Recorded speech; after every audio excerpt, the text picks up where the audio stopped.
Enron Corporation was an American energy, commodities, and services company based in Houston, Texas. Before its bankruptcy on December 2, 2001, Enron employed approximately 20,000 staff and was one of the world's major electricity, natural gas, communications, and pulp and paper companies, with claimed revenues of nearly $101 billion during 2000. Fortune named Enron America's most innovative company for 6 consecutive years. At the end of 2001, it was revealed that its reported financial condition was sustained substantially by an institutionalized, systematic, and creatively planned accounting fraud, known since as the Enron scandal. Enron has since become a well-known example of willful corporate fraud and corruption. The scandal also brought into question the accounting practices and activities of many corporations in the United States and was a factor in the creation of the Sarbanes-Oxley Act of 2002. The scandal also affected the greater business world by causing the dissolution of the Arthur Andersen accounting company. Enron filed for bankruptcy protection in the Southern District of New York during late 2001 and selected Weil, Gotshal and Manges as its bankruptcy counsel. It ended its bankruptcy during November 2004, pursuant to a court-approved plan of reorganization, after one of the most complex bankruptcy cases in U.S. history. A new board of directors changed the name of Enron to Enron Creditors Recovery Corporation, and emphasized reorganizing and liquidating certain operations and assets of the pre-bankruptcy Enron. On September 7, 2006, Enron sold Prisma Energy International Incorporated, its last remaining business, to Ashmore Energy International Limited. Early history. Enron's predecessor was the Northern Natural Gas Company, which was formed in 1932, in Omaha, Nebraska. It was reorganized in 1979 as the main subsidiary of the holding company, Internorth, which was a diversified energy and energy-related products company. Internorth was a major business for natural gas production, transmission and marketing as well as for natural gas liquids and was an innovator in the plastics industry. The company initially named itself HNG Internorth Incorporated, even though Internorth was the nominal parent. It built a large and lavish headquarters complex with pink marble in Omaha, that was later sold to Physicians Mutual Corporation. However, the departure of ex-Internorth and first CEO of Enron Corporation Samuel Senes 6 months after the merger allowed former HNG CEO Kenneth Lay to become the next CEO of the newly merged company. Lay soon relocated the company's headquarters to Houston and began to change the business. Lay and his secretary, Nancy McNeil, originally selected the name Enron, but, when informed that the term approximated a Greek word referring to the intestines, the name was quickly abbreviated to Enron. The final name was decided upon only after business cards, stationery, and other items had been printed reading Enron. Enron's crooked E logo was designed during the mid-1990s by the American graphic designer Paul Rand. Rand's original design included one of the elements of the E in yellow which disappeared when copied or faxed. This was quickly replaced by a green element. Almost immediately after the relocation to Houston, Enron began selling major assets such as its chemicals division Northern Petrochemicals, accepted silent partners in Enron Cogeneration, Northern Border Pipeline and Transwestern Pipeline, and became a less diversified company. Early financial analysts said Enron was accumulating great debt and the sale of major operations would not solve the problem. Misleading financial accounts. In 1990, Enron's chief operating officer Jeffrey Skilling hired Andrew Fastow, who was well acquainted with the burgeoning deregulated energy market that Skilling wanted to exploit. In 1993, Fastow began establishing numerous limited liability special-purpose entities. However, it also allowed Enron to transfer liabilities so that it would not appear in its accounts, allowing it to maintain a robust and generally increasing stock price and thus keeping its critical investment-grade credit ratings. Enron was originally involved in transmitting and distributing electricity and natural gas throughout the United States. The company developed, built, and operated power plants and pipelines while dealing with rules of law and other infrastructures worldwide. Enron owned a large network of natural gas pipelines, which stretched ocean to ocean and border to border, including Northern Natural Gas, Florida Gas Transmission, Transwestern Pipeline Company, and a partnership in Northern Border Pipeline from Canada. The states of California, New Hampshire and Rhode Island had already passed power deregulation laws by July 1996, the time of Enron's proposal to acquire Portland General Electric Corporation.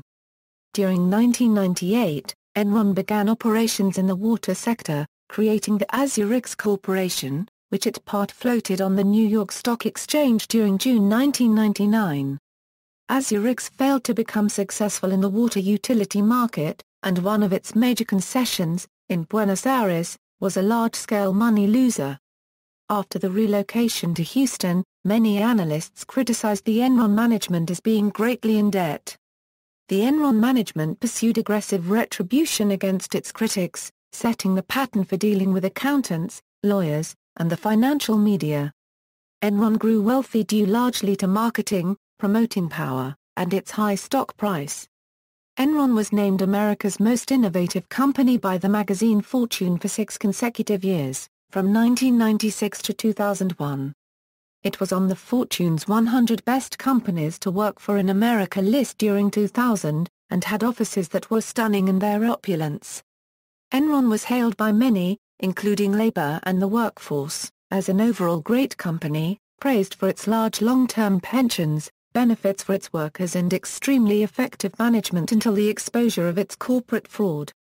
The first analyst to question the company's success story was Daniel Scotto, an energy market expert at BNP Paribas, who issued a note in August 2001 entitled Enron, All Stressed Up and No Place to Go, which encouraged investors to sell Enron stocks, although he only changed his recommendation on the stock from buy to neutral.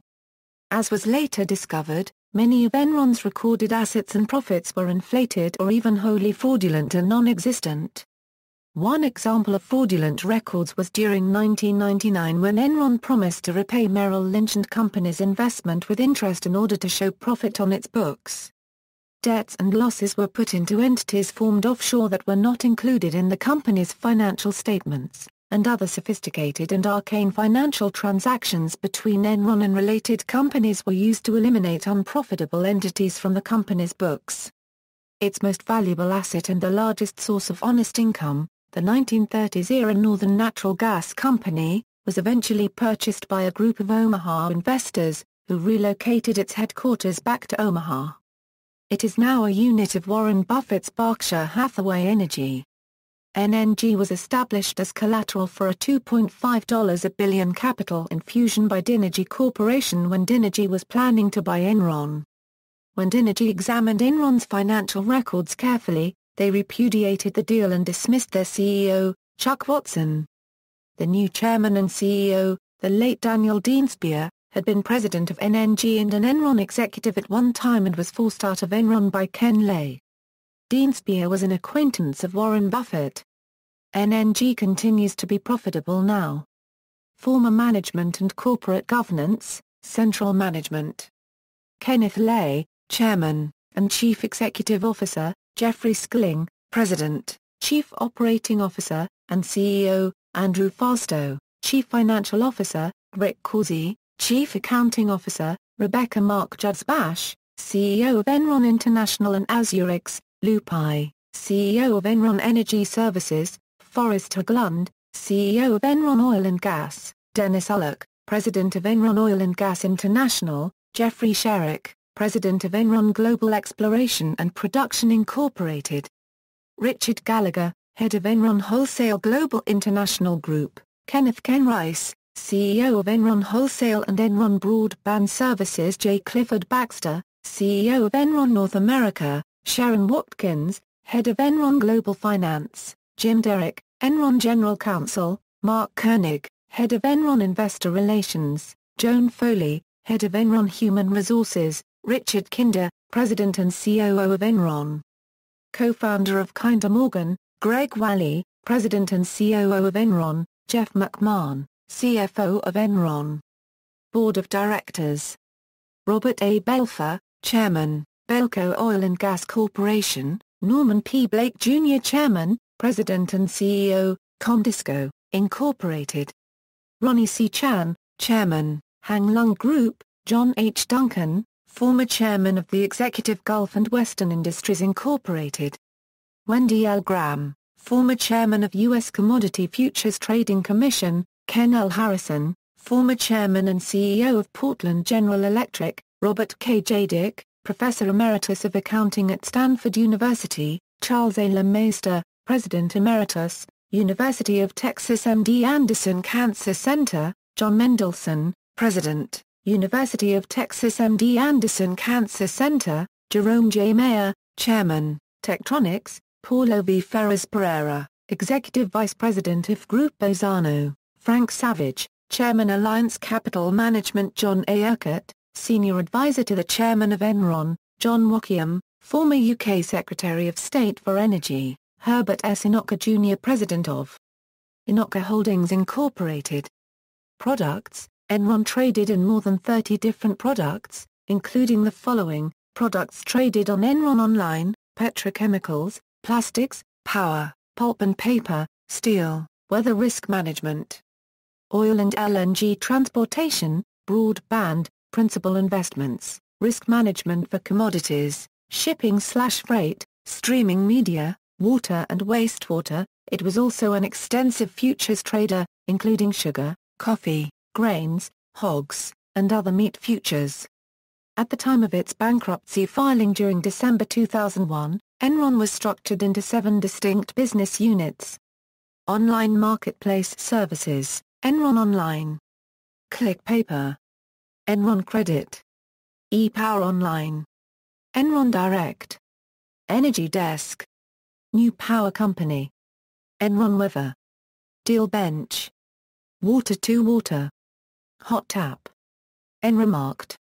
Broadband services: Enron Intelligent Network, Enron Media Services, Customizable Bandwidth Solutions, Streaming Media Applications, Energy and Commodities Services: Enron Power, Enron Natural Gas, Enron Clean Fuels, Enron Pulp and Paper, Packaging, and Lumber, Enron Coal and Emissions, Enron Plastics and Petrochemicals, Enron Weather Risk Management, Enron Steel, Enron Crude Oil and Oil Products, Enron Wind Power Services, MGPLC, Enron Energy Services, Enron International, Capital and Risk Management Services, Commercial and Industrial Outsourcing Services, Commodity Management, Energy Asset Management, Energy Information Management, Facility Management, Capital Management,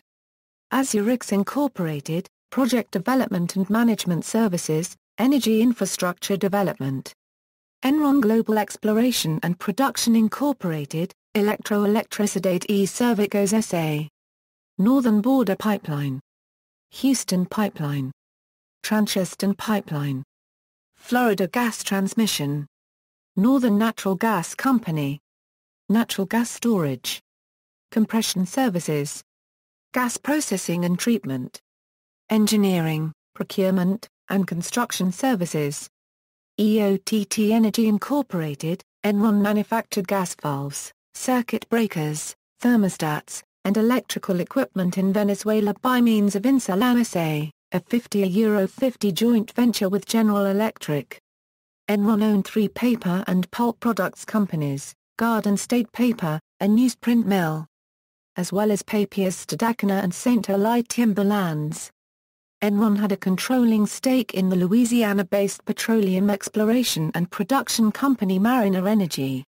Enron International was Enron's wholesale asset development and asset management business. Its primary emphasis was developing and building natural gas power plants outside North America. Enron Engineering and Construction Company was a wholly owned subsidiary of Enron International, and built almost all of Enron International's power plants. Unlike other business units of Enron, Enron International had a strong cash flow on bankruptcy filing. Enron International consisted of all of Enron's foreign power projects, including ones in Europe. The company's Teesside plant was one of the largest gas-fired power stations in the world, built and operated by Enron from 1989, and produce 3% of the United Kingdom's energy needs. Enron owned half of the plant's equity, with the remaining 50% split between 4 regional electricity companies. Management: Rebecca Mark was the CEO of Enron International until she resigned to manage Enron's newly acquired water business, Azurix, during 1997. Mark had a major role in the development of the Dipole project in India, Enron's largest international endeavor. Projects: Enron International constructed power plants and pipelines across the globe. Some are presently still operating, including the massive Teesside plant in England. Others, like a barge-mounted plant off Puerto Plata in the Dominican Republic, cost Enron money by lawsuits and investment losses. Puerto Plata was a barge-mounted power plant next to the Hotel Hotelero del Atlantico. When the plant was activated, winds blew soot from the plant onto the hotel guests' meals, blackening their food. The winds also blew garbage from nearby slums into the plant's water intake system. For some time the only solution was to hire men who would row out and push the garbage away with their paddles. Through mid-2000 the company collected a paltry $3.5 a million from a $95 a million investment. Enron also had other investment projects in Europe, South America, Argentina, Brazil, Bolivia, Colombia, Mexico, Jamaica, Venezuela, and across the Caribbean. India. Around 1992 Indian experts came to the United States to find energy investors to help with India's energy shortage problems. During December 1993, Enron finalized a 20-year power purchase contract with the Maharashtra State Electricity Board. The contract allowed Enron to construct a massive 2,015-megawatt power plant. Construction would be completed in 2 phases, and Enron would form the Dipole Power Company to help manage the plant. The power project was the first step in a $20 a billion scheme to help rebuild and stabilize India's power grid. Enron, GE, and Bechtel, each contributed 10% equity. During 1996, when India's Congress Party was no longer in power, the Indian government assessed the project as being excessively expensive and refused to pay for the plant and stopped construction. The Maharashtra State Electricity Board, the local state-owned utility, was required by contract to continue to pay Enron plant maintenance charges, even if no power was purchased from the plant.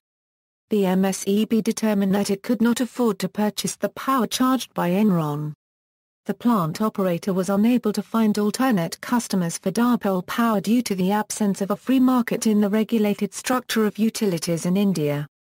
From 1996 until Enron's bankruptcy during 2001 the company tried to revive the project and revive interest in India's need for the power plant without success.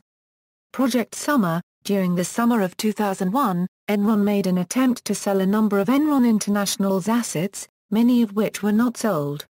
The public and media believed it was unknown why Enron wanted to sell these assets, suspecting it was because Enron was in need of cash. Employees who worked with company assets were told in 2000 that Jeff Skilling believed that business assets were an outdated means of company worth, and instead he wanted to build a company based on intellectual assets. Enron Global Exploration and Production, Incorporated.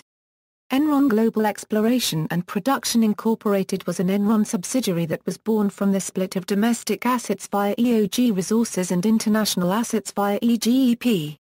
Among the EGEP assets were the Palmamukta and the South Tapti fields, discovered by the Indian state-owned Oil and Natural Gas Corporation, which operated the fields initially.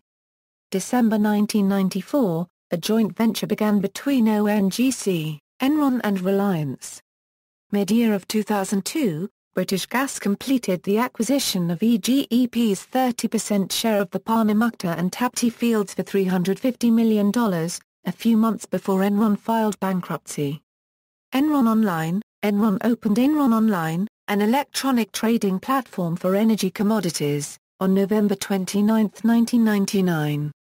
Conceptualized by the company's European gas trading team, it was the first web-based transaction system that allowed buyers and sellers to buy, sell, and trade commodity products globally. It allowed users to do business only with Enron. The site allowed Enron to transact with participants in the global energy markets. The main commodities offered on Enron Online were natural gas and electricity, although there were 500 other products including credit derivatives, bankruptcy swaps, pulp, gas, plastics, paper, steel, metals, freight, and TV commercial time. At its maximum, more than $6 billion worth of commodities were transacted by means of Enron Online every day.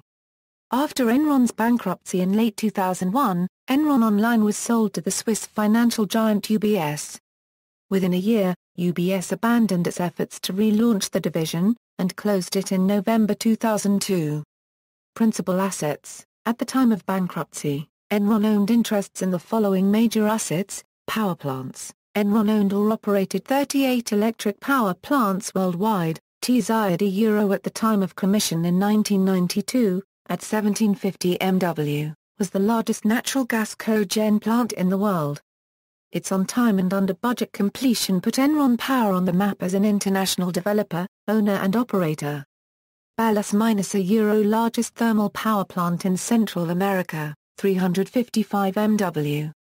Puerto Quetzal Power Project €110 MW, PQP LLC a holding company for 124 MW power barge named Esperanza. Empresa Energetica Corinto holding company for Margarita 270.5 MW power barge. Enron had 35% share. ECO Electrica 507 MW natural gas cogeneration plant, with adjacent LNG import terminal supplied 20% of island's electricity. Puerto Plata Power Project €185 MW power barge named Puerto Plata. Modesto Maranzana Power Plant €70 MW. Kibble Integrated Project €480 MW combined cycle power plant. Nowa Sazina Power Plant €116 MW, first privately developed post-communist electricity project in Poland. Zalux Power Project €551 MW combined cycle power plant, converted residue from Italy's largest oil refinery into synthetic gas for fuel. Trakia Power Project €478 MW. Shimt Cogen Project €284 MW, joint venture with Sichuan Electric Company. Northern Marianas Power Project €80 MW slow-speed diesel oil plant. Batangas Power Project €110 MW. Subic Bay Power Project €116 MW. Dapol Power Project €2184 MW combined cycle plant, generally considered one of Enron's most controversial and least successful projects. Storm Lake Wind Generation Project €193 MW wind farm. Lake Benton 2 Wind Generation Facility €104 MW wind farm. Lake Benton I Wind Generation Facility €107 MW wind farm. Cabazon Wind Generation Facility €40 MW wind farm. Green Power I Wind Generation Facility €16.5 MW wind farm.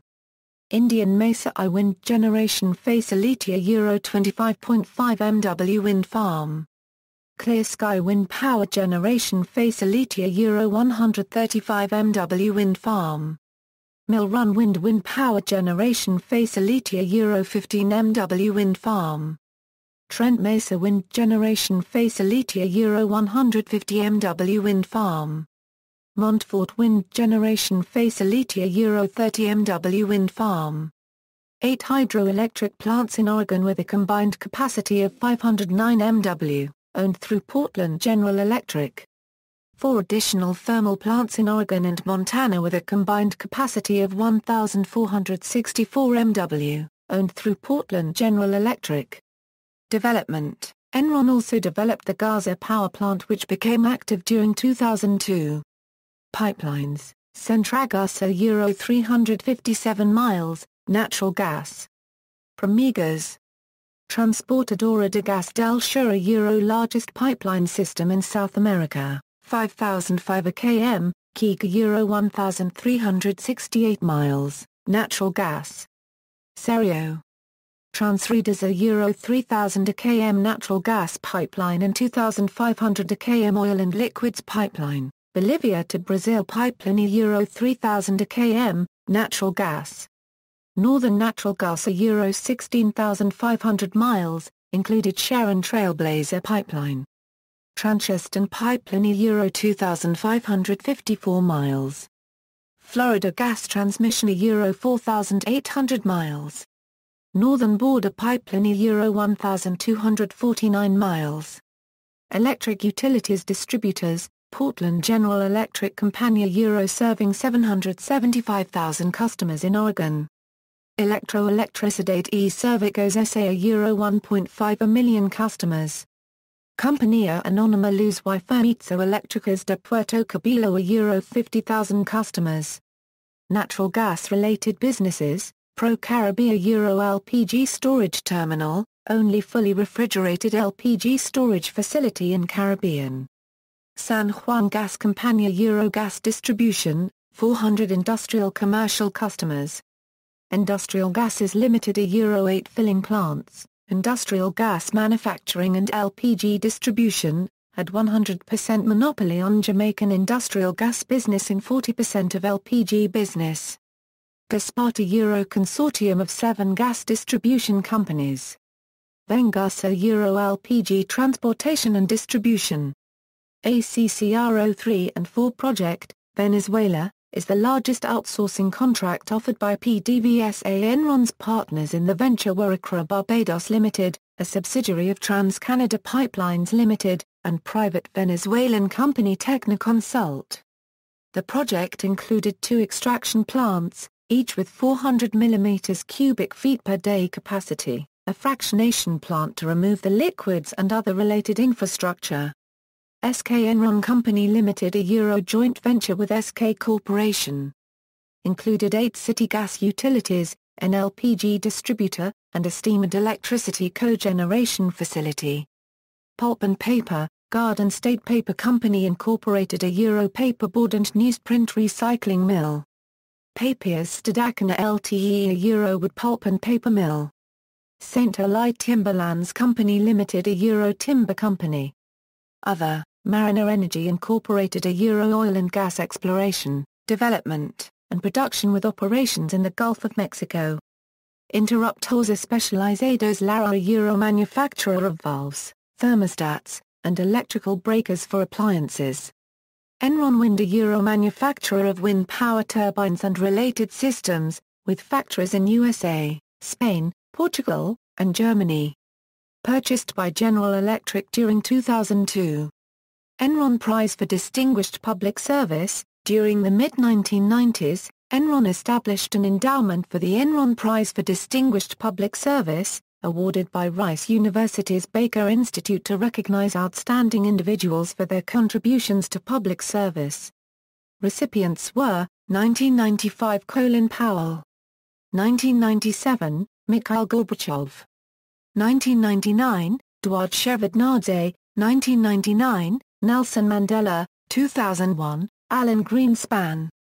Greenspan, because of his position as the Fed chairman, was not at liberty to accept the $10,000 honorarium, the $15,000 sculpture, nor the Crystal Trophy, but only accepted the honor of being named an Enron Prize recipient.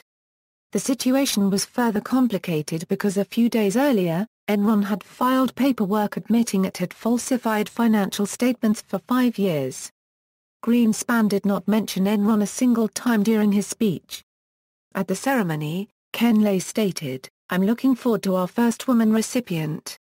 The next morning, it was reported in the Houston Chronicle that no decision had been made on whether the name of the prize would be changed. 19 days after the prize was awarded to Greenspan, Enron declared bankruptcy. During early 2002, Enron was awarded Harvard's famous Ig Nobel Prize for Most Creative Use of Imaginary Numbers. The various former members of Enron management all refused to accept the award in person, although no reason was given at the time. 2001 accounting scandals.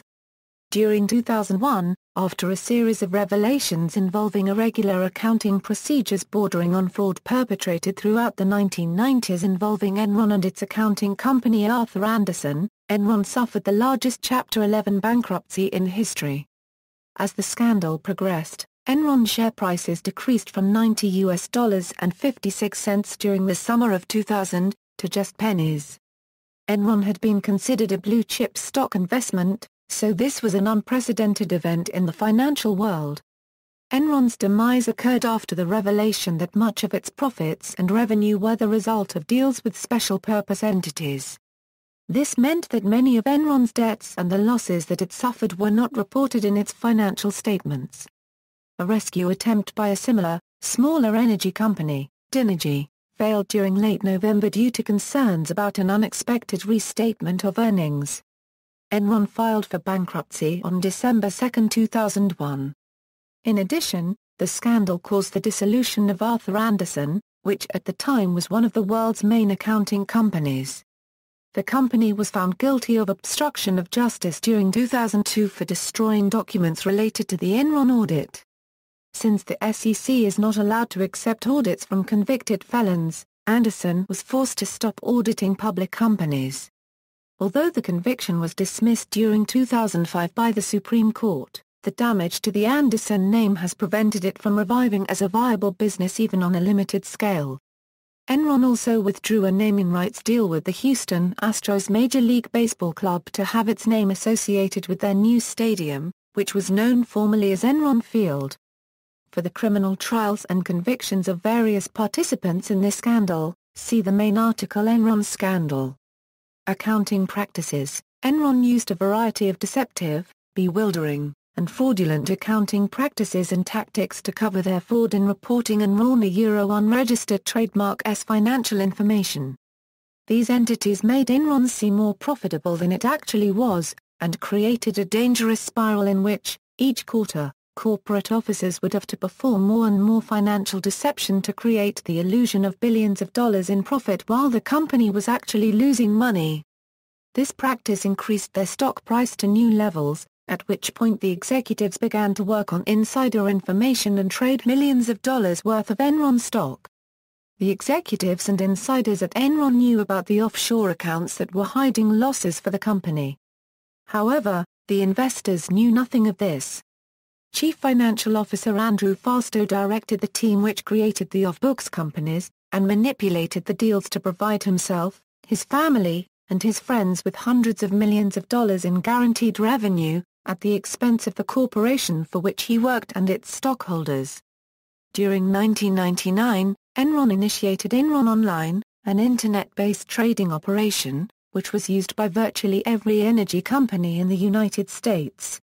Enron President and Chief Operating Officer Jeffrey Skilling began advocating a novel idea: the company didn't really need any assets. By promoting the company's aggressive investment strategy, he helped make Enron the biggest wholesaler of gas and electricity, trading over $27 a billion per quarter. The corporation's financial claims, however, had to be accepted at face value. Under Skilling, Enron adopted mark-to-market accounting, in which anticipated future profits from any deal were tabulated as if currently real. Thus, Enron could record gains from what over time might turn out to be losses, as the company's fiscal health became secondary to manipulating its stock price on Wall Street during the so-called tech boom. But when a company's success is measured by undocumented financial statements, actual balance sheets are inconvenient. Indeed, Enron's unscrupulous actions were often gambles to keep the deception going and so increase the stock price. An advancing price meant a continued infusion of investor capital on which debt-ridden Enron in large part subsisted. Attempting to maintain the illusion, Skilling verbally attacked Wall Street analyst Richard Grubman, who questioned Enron's unusual accounting practice during a recorded conference telephone call.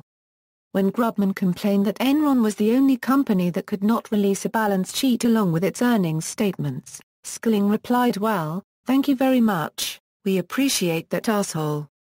Though the comment was met with dismay and astonishment by press and public, it became an inside joke among many Enron employees, mocking Grubman for his perceived meddling rather than Skilling's offensiveness.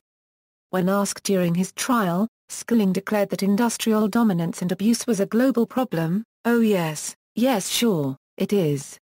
Peak and decline of stock price. During August 2000, Enron's stock price attained its greatest value of $90.56. At this time Enron executives, who possessed inside information on the hidden losses, began to sell their stock. At the same time, the general public and Enron's investors were told to buy the stock. Executives told the investors that the stock would continue to increase until it attained possibly the $130 to $140 range, while secretly unloading their shares. As executives sold their shares, the price began to decrease. Investors were told to continue buying stock or hold steady if they already owned Enron because the stock price would rebound during the near future. Kenneth Lay's strategy for responding to Enron's continuing problems was his demeanor. As he did many times, Lay would issue a statement or make an appearance to calm investors and assure them that Enron was doing well. In February 2001, an article by Bethany McLean appeared in Fortune magazine questioning whether Enron stock was overvalued. By August 15, 2001, Enron's stock price had decreased to $42. Many of the investors still trusted Lay and believed that Enron would rule the market. They continued to buy or retain their stock as the equity value decreased. As October ended, the stock had decreased to $15. Many considered this a great opportunity to buy Enron stock because of what Lay had been telling them in the media. Lay was accused of selling more than $70 a million worth of stock at this time, which he used to repay cash advances on lines of credit. He sold another $20 a million worth of stock in the open market. Also, Lay's wife, Linda, was accused of selling 500,000 shares of Enron stock totaling $1.2 a million on November 28, 2001. The money earned from this sale did not go to the family but rather to charitable organizations, which had already received pledges of contributions from the foundation. Records show that Mrs. Lay made the sale order sometime between 10:00 and 10:20 a.m. News of Enron's problems, including the millions of dollars in losses they hid, became public about 10:30 that morning, and the stock price soon decreased to less than $1. Former Enron executive Paula Raika was charged with criminal insider trading. Raika obtained 18,380 Enron shares for $15.51 a share. She sold that stock for $49.77 a share during July 2001, a week before the public was told what she already knew about the $102 a million loss. Post-bankruptcy, Enron initially planned to retain its 3 domestic pipeline companies as well as most of its overseas assets. However, before emerging from bankruptcy, Enron sold its domestic pipeline companies as Cross Country Energy for $2.45 billion and later sold other assets to Vulcan Capital Management. Enron sold its last business, Prisma Energy, during 2006, leaving Enron assetless. During early 2007, its name was changed to Enron Creditors Recovery Corporation. Its goal is to repay the old Enron's remaining creditors and end Enron's affairs. Azurix, the former water utility part of the company, remains under Enron ownership, although it is currently assetless. It is involved in several litigations against the government of Argentina claiming compensation relating to the negligence and corruption of the local governance during its management of the Buenos Aires water concession during 1999, which resulted in substantial amounts of debt and the eventual collapse of the branch. Soon after emerging from bankruptcy during November 2004, Enron's new board of directors sued 11 financial institutions for helping Lay, Fasto, Skilling and others hide Enron's true financial condition. The proceedings were dubbed the Mega Claims litigation.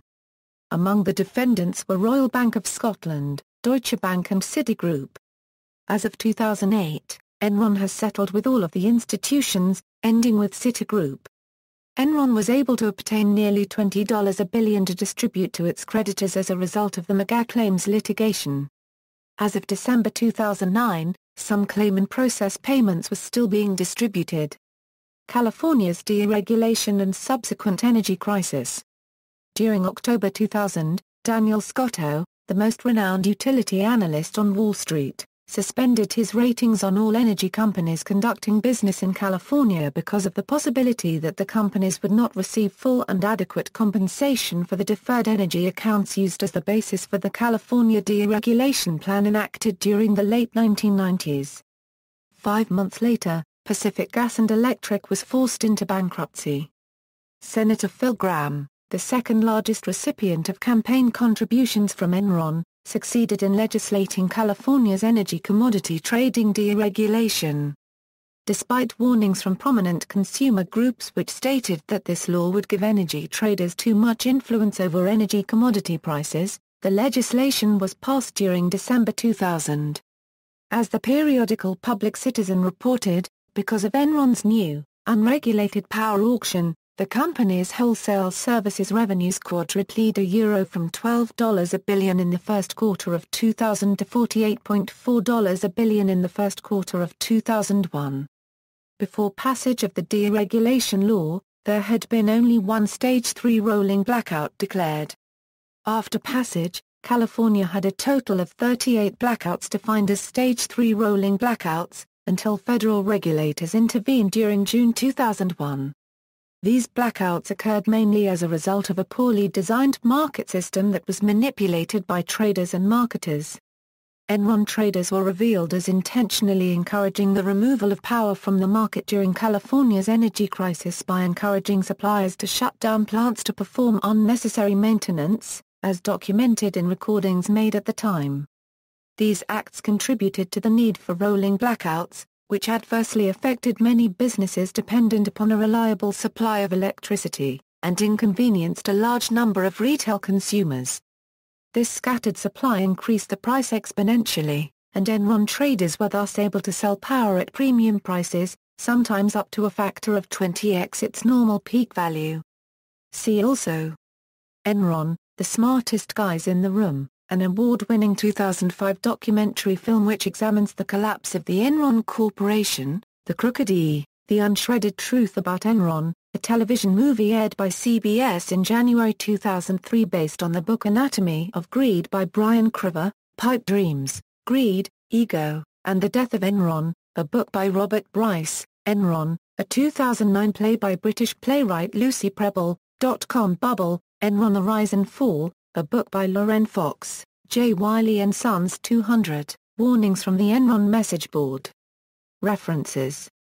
Bibliography, Robert Bryce, Pipe Dreams, Greed, Ego, and the Death of Enron ISBN 1-58648-138X.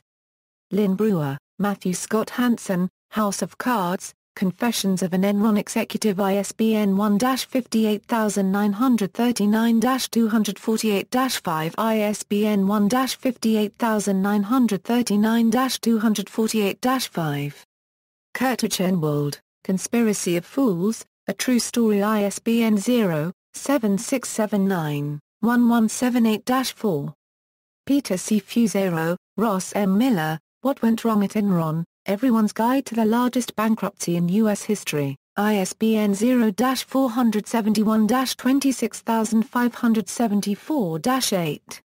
Loren Fox, Enron, The Rise and Fall, Judith Haney. Enron's Bust, Was it the result of overconfidence or a confidence game? Use News link /December 13, 2001. Mark Odick, The Enron Scandal, Organizational Behavior Research Center Papers, June 4, 2007. Bethany McLean, Peter Elkind, The Smartest Guys in the Room, The Amazing Rise and Scandalous Fall of Enron ISBN 1-59184-008-2. Mimi Swartz, Sharon Watkins, Power Failure, The Inside Story of the Collapse of Enron ISBN 0-385-50787-9. Daniel Scotto, American financial analyst, the first analyst to recommend the selling of Enron stock.